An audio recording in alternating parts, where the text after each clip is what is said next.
for that. Now let's get back to the issues concerning the Conservative Party and their particular problems. On the line now is Stanley Johnson, Boris Johnson's father. It's very good to talk to you. Thanks for being with us. Well, I'm not exactly with you. I'm about 1,000 miles away. I meant joining us on the programme, Stanley. I meant join us on the programme. All right. First of all, did you have any inkling your son would not run for the leadership? Not at all. I absolutely didn't. I amazingly managed to get my Skype working, and I was watching. No, I wasn't watching. I was listening to his speech, and it did take me by surprise when he got to that last line, which reminded me absolutely of April the 30th, 1968, when LBJ announced that he wasn't going to stand in the forthcoming presidential election. It had that kind of impact on me, and I'm deeply sorry, because even though I was on the opposite side to Boris in the run-up to the referendum, because I believed we could stay in and get the changes we needed, particularly on the environmental and other fronts. I mean, having done that, was 100% behind his bid, to be a candidate in the forthcoming Tory leadership contest. So yes, it was. And I think he was a very candidate, a very good prime minister. So yes, I was very, very, knocked over by that. Sure. And I think all the members of the family were. Indeed. But what about some of the words that have been used to describe your son today?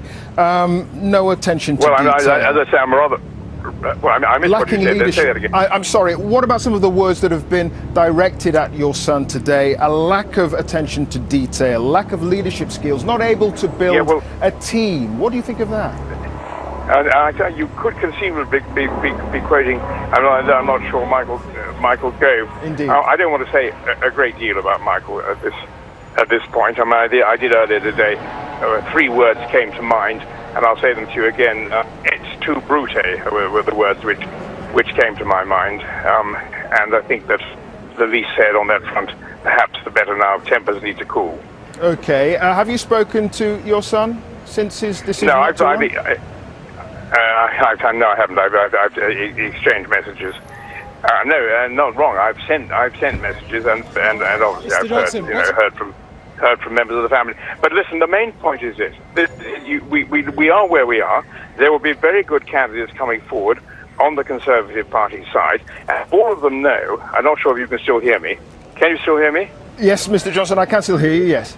Yeah, all the candidates, I'm sure, know that they have to do what Cameron suggested they had to give effect to the will of the people as expressed in the referendum, and I know they'll do that. We, on our side, I think I told you that I'm a chairman of the Environmentalists for Europe. We, on our side, will continue to push to make sure that key things which had been done at EU level somehow continue to be done.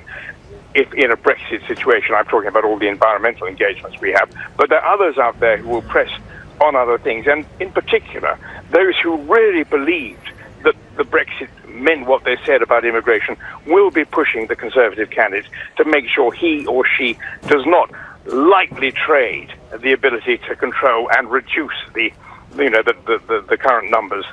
Current immigrant numbers, just to have free market access or something like that. I think this is going to be an absolute litmus test of the candidates, and Mrs. May, if she is indeed a candidate, is going to have to be much clearer about that than she was when she spoke out as Home Secretary, when she honestly didn't sound at all convincing about her willingness to really cut down on immigration.